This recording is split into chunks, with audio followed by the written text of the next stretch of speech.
Thank you so much for staying tuned to us. This is Why I Love Real Estate 4.0, a program we put together for students and indeed anyone who is interested in learning more about the real estate market, the industry, and how to grow, how to build your career.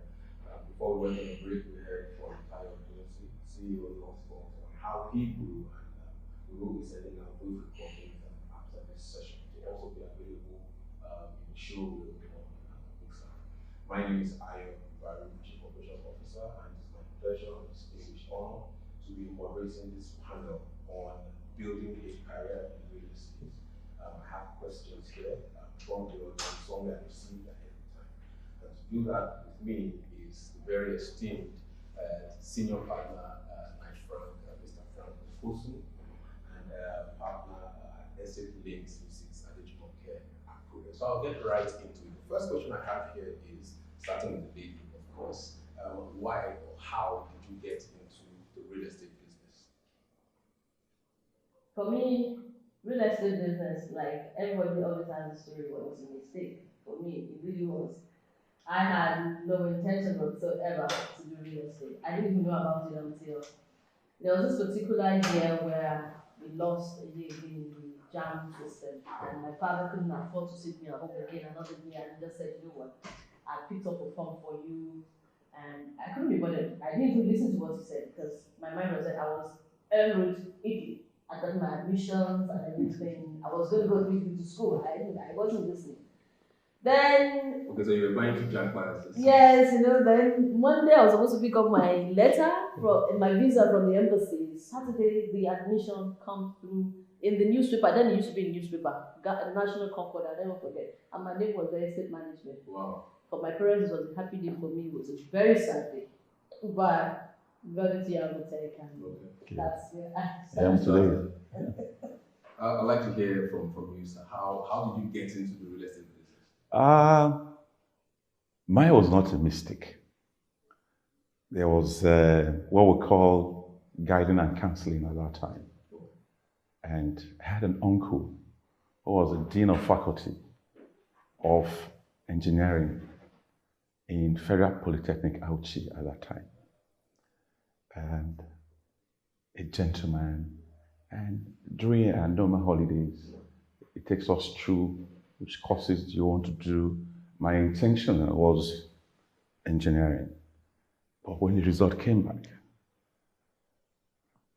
I can't do engineering. And he said the other option was environmental sciences. And in environmental sciences, you have 3 courses. You have land surveying, quantity surveying, and estate management.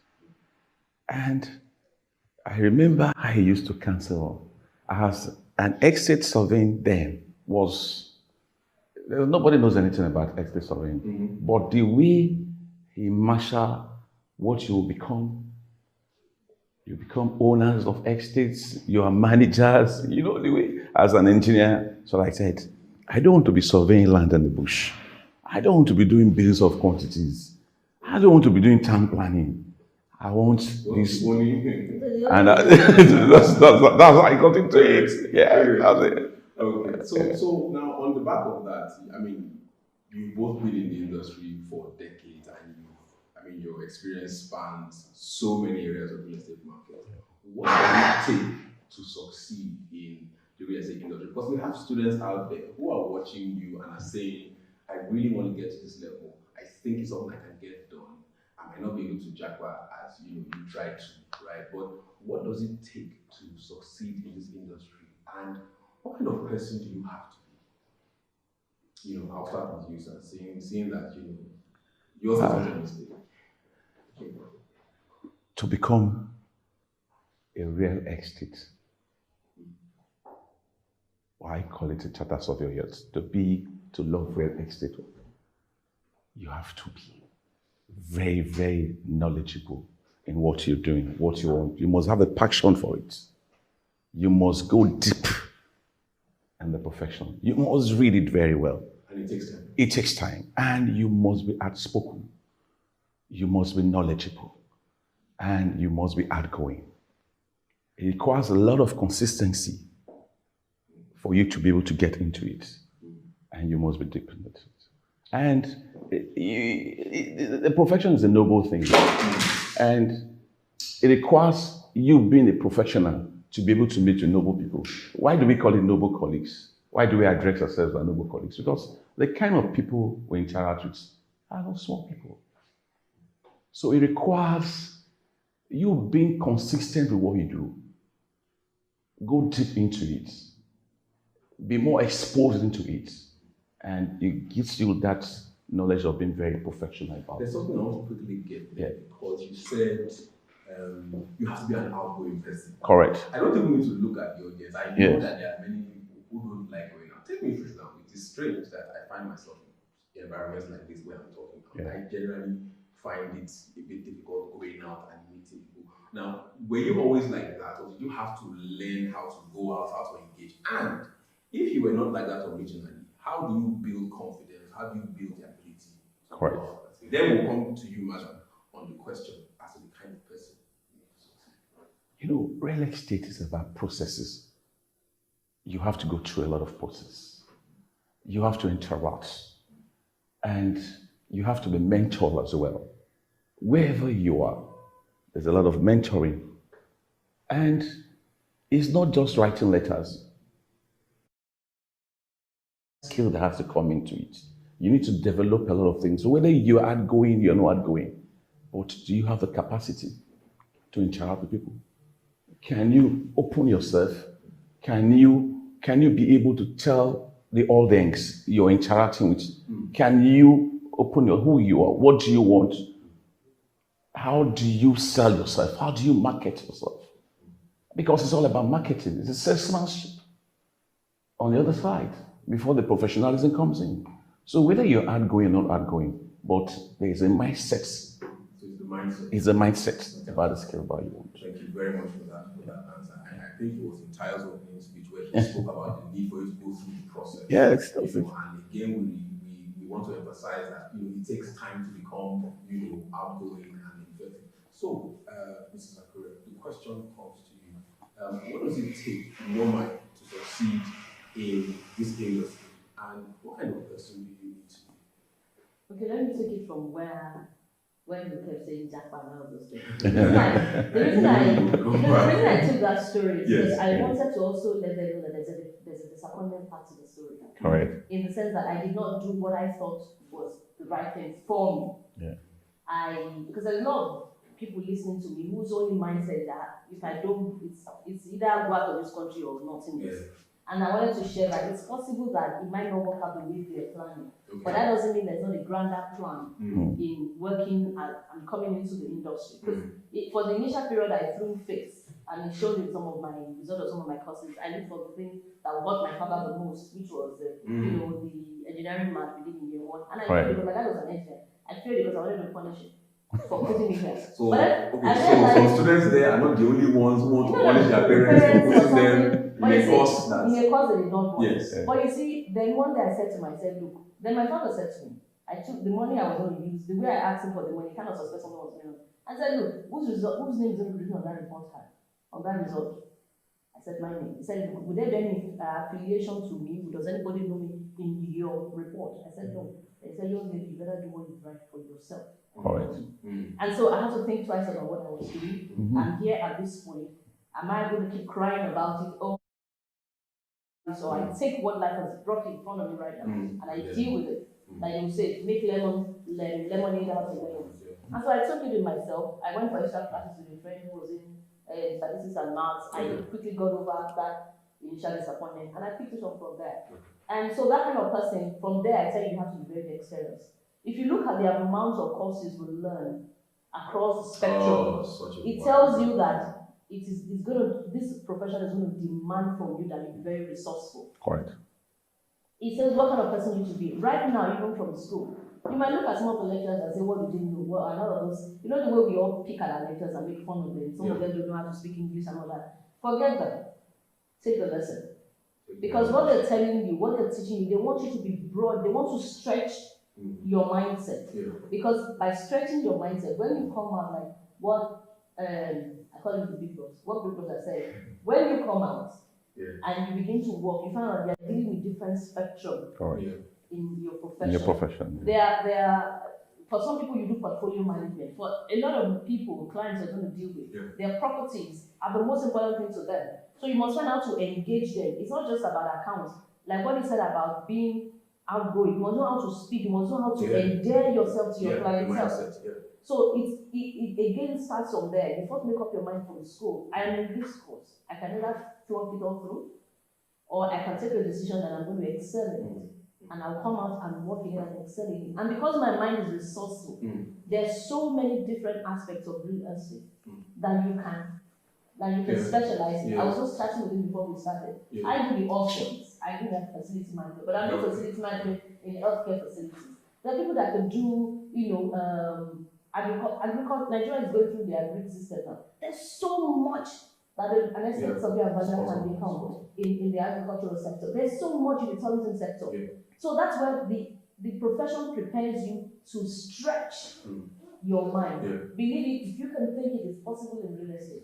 So for me, that kind of person that we're talking about would be somebody who is very resourceful. For somebody, you take what life gives you, stop crying and making excuses for whatever failure. Take the failure and step up. Because there's the only pity party, the only person at the pity party will be you. No one else is coming. People will move on. But you are here now when you can take advantage, you reach the resourcefulness of your lecturers, of your friends and everybody, and you build yourself. So that person must be resourceful, that person must be willing to go through the process. Must be willing to go through the process. One of the things that math teachers taught me in secondary school is that when we are doing math, we normally do this higher education. And you do step, you don't mix two lines together, line by line by line by line. The same thing in your life. You do line by line so that when there's something going wrong, you know where to go and start fixing it. That's there's a lot you said, but in the interest of time, I want to pick something from what he said and then tie it into something you said. You see, all what we've been saying here, you need to work hard, you need to spend time, learn the processes, avoid the pity party and things along that line, lemon into lemonade. I mean, if I were in university, I would have laughed at that, but I get the point of what you're saying. All this presupposes, it assumes that the real estate industry is important. Now, we here know this. Some people watching us out there know this. But for the person who, like my classmate, was angry with her dad for about 3 years out of the 5-year course, I'll start with you, sir.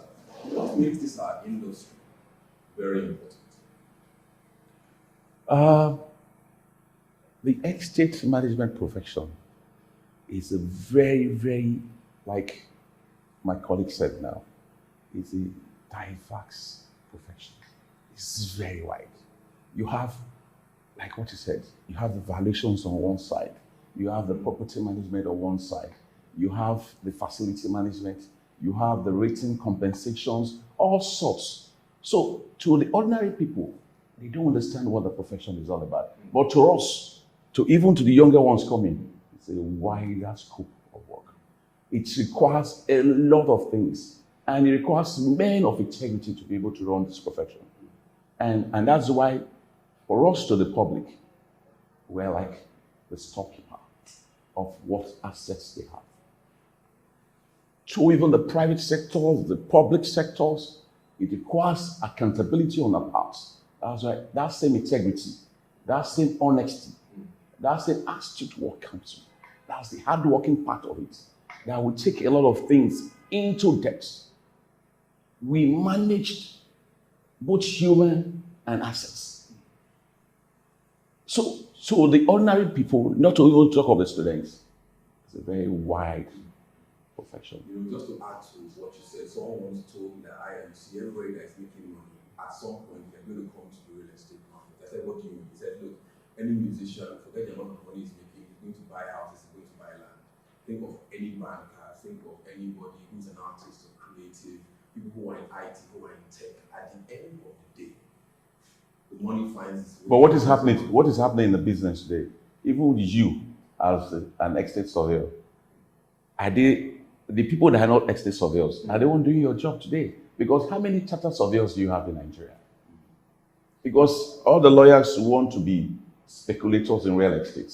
Everybody wants to be developer. But what differentiates the boys from the men? What differentiates us It's a skill we have. Not everybody can write our what we call our evaluation reports. Nobody can go and defend what that skill. Very important, yes. Nobody. Even the students, they don't understand what's going. They don't. When they get there, they will understand what we're talking about. It's not just saying we want to sell one land, we want to sell the other. No. What makes us stick? It's that skill that we've been able to go through that process and become chartered. How many charter surveyors do you have in Nigeria? So, like my colleague will always tell you, like he said, I decided to go into this aspect. Many of them know about that aspect in healthcare in Nigeria, facility management. When the COVID came, we gave kudos to her because the way she was able to manage those things. Before, how many of the practitioners understand that even chartered surveyors could do that aspect of facility management? Fantastic. I mean, just to give an intro to you answering that question, why is the real estate industry very important? I know that for people out there who you should try and do, if you have, after this, your perspective and your approach toward the market is what we call on offer. So here you are writing things for governments, you are dealing with continents, you are dealing with healthcare, waste management, and of the estate industry. You are measuring the quality of the air. And for me, once someone starts to measure air, I start stepping back. So why, in your view, is real estate industry so important? Because it's going to help someone out there who is trying to say, why did I read this text one more time? Why should I do this assignment one more time? As I was coming to the car, I was trying to remember that Latin, one of those very few words that said quick. Everything that is on land is fixed to land. Land is the beginning and the end. Why is real estate so important? Because, like we've been saying, it transverses everything you can think about the human engagement. And it prepares, the course prepares us to be that person who is able to transverse that array of engagement. Yes, right now we have a lot of misnomer in our systems where you see people keep saying so many people are doing the jobs, so why do I need to learn? You are talking about the infinitesimal one, so you are buying and selling. But that doesn't even crack at the amount of at the depth of the importance of a professional real estate surveyor value. So there are so many opportunities I'm not trying to be cliche to say if you can think it, it's possible. Because there's just so many. We're talking about the different ones right now. So for me, why it is important for them that they need, this is like the breathing place where they are taught to open their mind to how they can manipulate positively the different aspects of existence. Because you can, for example, we talk about school management, you can talk about road management, you can talk about managing airspaces, you could talk about so many. If it's on land, it is the real estate surveyor and valuer who is being positioned to prepare, who is like, we call ourselves jack of all trades, master of all. But even in all of that, you're specializing based on your desire and your strength. So to say that it is this place that prepares us is a school that stretches our mind to be able to appreciate how to take all that we are learning and apply it to different aspects of human engagement. So if I hear you correctly, you are all suggesting that it's maybe a bit easy to be a star in certain places because it's always good to enter the elevator at the ground level. So take, for example, I want to go into the real estate market and then focus on agriculture. There are many people there. So if I go in there, going out, looking for knowledge, looking for mentors, I can become something really big, really fast. Correct. Now, my next question is, I think I have maybe one or two more questions. How has the industry changed since when you started and, where we are now? How have things changed? And then on the back of that, where do you see the industry going in the next 5 to 10 years? I'm asking that so that people out there who are who want to understand your experience, where you're coming from, and also want to tap into your foresight as to where's the industry going. I think we're very able to have questions. So it's a twofold question. One, how has the industry changed? since you started as a much younger person, and then going through decades, playing flights, meetings, reports, and all of that, and then where do you see the industry going 5 to 10 years time? Any of you, either. Okay, you see, the market, let's say for more than 2 decades that we've been in this profession, it was, how many people knew about real estate at that time? Apart from the few companies, Knight Frank, Fox and Co, this, that, the mentor people, how many people understand the services they render at that time? It has grown tremendously now.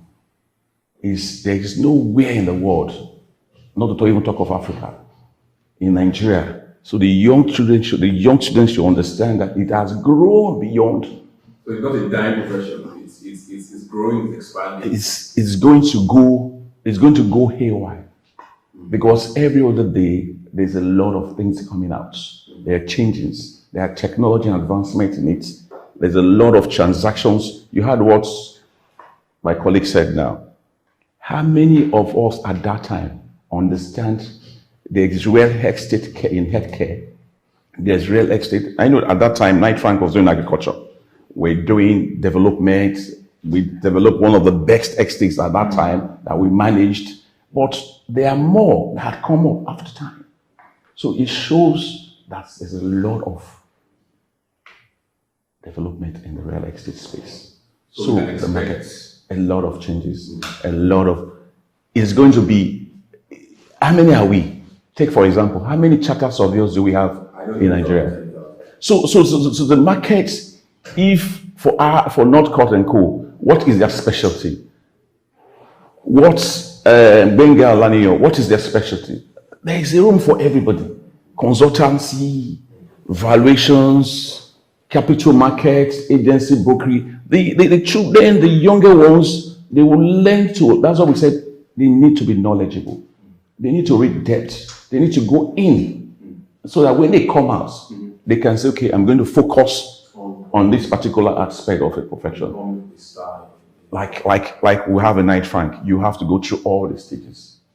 You have to go through what the agency is telling you. You have to go through what the valuation is saying. You have to go through what the capital market is saying, what property management is saying, what consultancy, what feasibility studies, development. You need to be grounded. Then when you come out, we'll now say, yes, he has a flair. We can make him a service head of the service line in these aspects because it's so the profession is. So, madam, I think it's a dime. When you say, well, some people think it's a dime profession, and the only reason anything will die is you're able to innovate and create. So, to the extent of what we had when we started earlier than I did, and we're just managing technology has not been volatile right now. So now, someone was in Ukawashika that said technology has created a shoulder for us to jump some level of development. Correct. So what it has done for us right now is that you're looking at, so you're tech and you're in school, and I'm saying to you, you must be able to use that tech to be able to, like, look into the future and see where real estate can be, if this is what we are making do with right now. Yeah. From where we're coming from, there was a lot of technology, a lot of people were not even using computers. There's not any organization that was using computers. No, it was typewriter. We were one of the very, I know it was the Fox and Co, it was the typewriters, when I did my You can see that they release it. But by the time I was in Akure and Co, I was one of the very few young surveyors that was using a computer.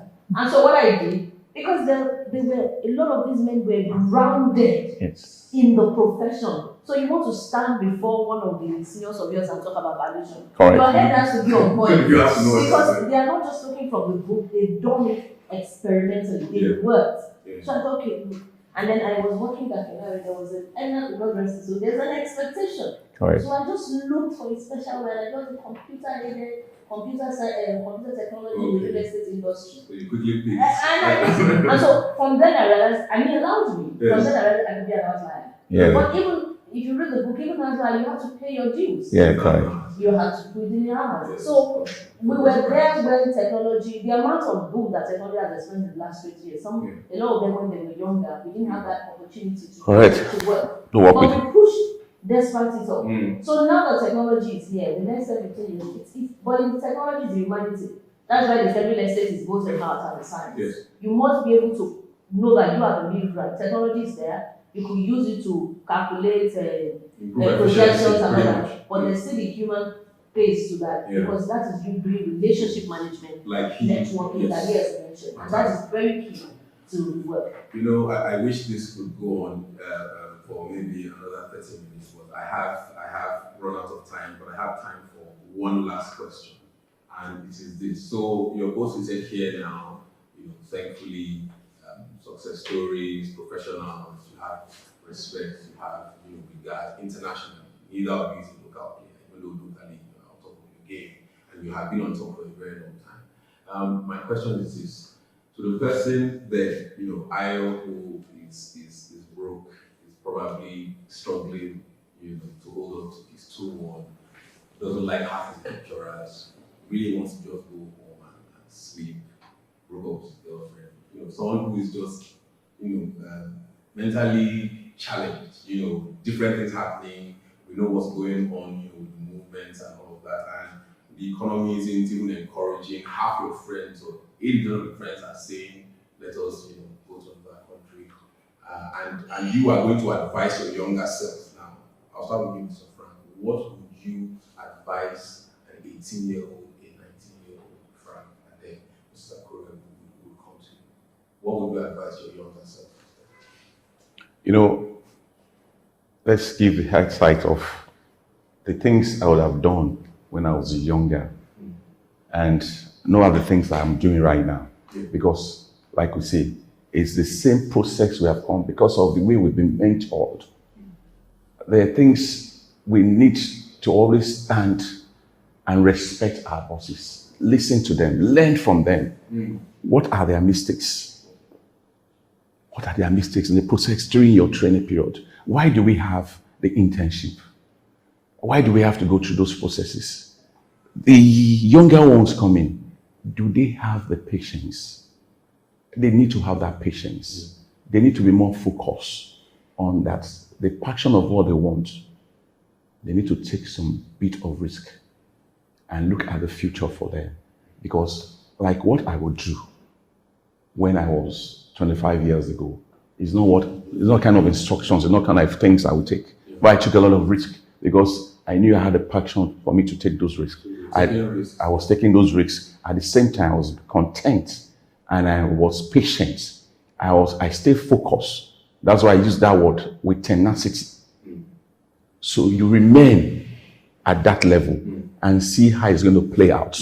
Is a win-win thing, but you know where your direction is. You just take the ball. Okay, for me, I wanted to say be hungry about the vision, but be very steady with the process.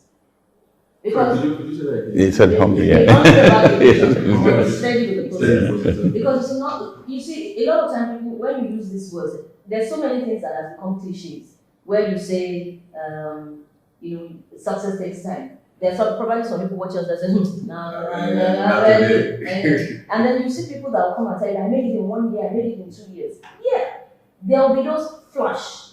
There will be those flash in the pan. In any generation, there are quite a few like that. Who makes you think that, who give an answer that says another wise to the success and perseverance story. Correct. But like we say, they're just flashes. They don't form the larger majority. Because anything worth doing is worth doing well. And worth doing excellently well. Right. Unless you just want to satisfy yourself and you don't want to leave trace in the sand of time. Because you see, at the end of the day, you are not a success if you don't have a successor. Or you don't have a success story behind you. Yeah. So if you want to run the field, just me, myself, and I am all fancy and that's fine. But if you want to steadily build on what others have done, so that others can build on what you are doing, then you must be able to pay the price by paying attention Your vision will be there. Some people will laugh at you. Sometimes you think, is it water? Like what you said. Yeah. I might as well just travel and forget it and all those kind of things. But I can tell you for free that this land is so rich and so beautiful, it blows the human mind. Correct. And the amount of influence and impact you can make here is unbelievable. Correct. If you start with value, we all seem to start with something. If you are starting with trying to make value, you are trying to create value. What can I do? What can I do? How can I make this better? Yeah. Always, how can I make this better? You are going on the road, the gutter is dirty. How can I improve this? Something is happening. How can I do this better? It is when you create value, you solve problems. That's when it's not cliche.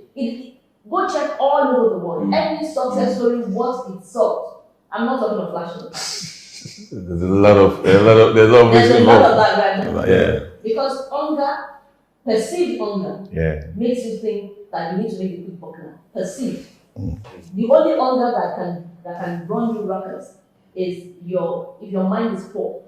That's the danger. But if it's a perceived and what am I going to eat today or tomorrow, those ones are not. You shouldn't sell your future for that muscle. Anything worth doing well, it's consistently solving problems. And it's by doing that, that's what I have taught to my own younger self. To say, hey, don't give up that easily. Push through. Learn. Open your mind. And sometimes learn from people, essentially learn from other people's mistakes. You won't live long to make all of them yourself. So learn to learn. So that would be my advice. Yeah, for the young folks there, the real estate profession is a very interesting profession. It's an excellent one, but it requires hard work. It requires you have to be knowledgeable, you have to be honest, and you have to be dedicated. With God on your side, the sky is the limit. So I will advise the best you can take out of it, stay focused, stay determined, you'll get there. Don't feel, these guys, they are shining. They went through processes. It wasn't always like that. So I wish them the best. For me, I would say be hungry. Be hungry to improve yourself, to improve your environment. Yeah. Always try to be an outliner. Don't always follow the grind and say this is always it. Try to think differently. Try to change things. Things will always be the same unless you think differently. Correct. Try to be innovative and creative in your mindset. And sometimes question the status quo. The authority, yeah. But when you're questioning, not arrogantly, No. Sir, can we do this differently? Humbly well, Because in all of it, no matter how successful you are, if you're not a very humble person, you get nowhere. You can't move too far. You understand? So it'd be interesting to hear what that's what it's about. So I would say stay hungry, stay innovative, and always keep looking for how you can create value. And learn to volunteer. That always learn so much of that. Yes. Then for them, we have the Knight Frank Academy coming up very soon. And it's going to be very, very interactive. And it's going to help the younger ones, once they leave the school. Instead of, we don't say they shouldn't do the NYC, but after their NYC, we're going to take them for under 6 months to 9 months. They are going to go through the same processes I'm saying. We're going to train them. They're going to have good resource people. And when they finish that program, they're going to be well looked after during that program. So there's going to be forms out. We're going to get the bags in, and not just our noble colleagues are going to benefit from when they finish. It's going to be both the public sectors, the private sectors, because they will come and ask for them. Because what we have right now, we don't have well-trained, when we're looking for the young ones to take to our next, we still have to go through a lot of process, training them and retraining them. Yeah. It's like boys going to the law school. It's like boys going to the school of banking and finance when they finish. But we want to, Knight Frank is a school. And it's a school, and that same school, that same learning process we want to impart. Those are one of my visions. I said I want to give back to the younger ones. Because at the end of the day, it's not just about what you learn in school. No. Yes. There's all those life skills. Correct. And I guess that's what's going to be coming out. All right. And with that, I would like to thank everyone of you for staying tuned to following on to this session. Thank you very much for providing more information on what senior partner said. Okosun will also be giving further details as to the contents of this event. We'll be taking a short 2 to 3 minute break, so please hold on.